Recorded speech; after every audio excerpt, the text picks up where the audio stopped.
সুব্রত সরকার এই নামটা বহু তরুণের কাছে এক স্বপ্নের নাম। মনটা খারাপ কেন বলে কি জানিস তো, পাশের বাড়ির লোকটা মারা গেল, ছেলেরা 4 জন কাঁধে নিয়ে চলে গেল, টুড়ায় টুড়ায় আসলো, ছেলেরা বাবার ফটো রেখে শোক সাউন্ড করছে।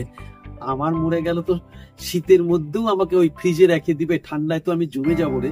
খুব রসিক লোক ছিল, বলতে জমে যাবো রে, ছেলে বোধহয় আর আসবেই না।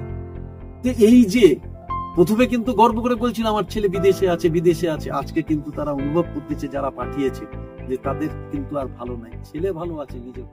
যে কাজ ওনার জীবনে করেছেন সে কাজ করতে অনেক মানুষের কয়েক জন্ম লেগে যায়।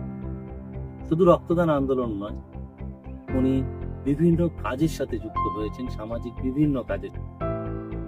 আগে আমরা দেখতাম রাজনৈতিক নেতারা ক্রিমিনালদের ব্যবহার করত, আর এখন ক্রিমিনালরা রাজনীতি নেতাদের ব্যবহার। এটা কি আপনি মানে 100 বার আগে কি ছিল? আগে ছিল কি যে সমাজের যেগুলা ক্রাইম সেক্টর তাদেরকে সঙ্গে রেখে শক্তিটা তাদের মাধ্যমে দিয়ে নেতারা তারা রাজনীতি করত।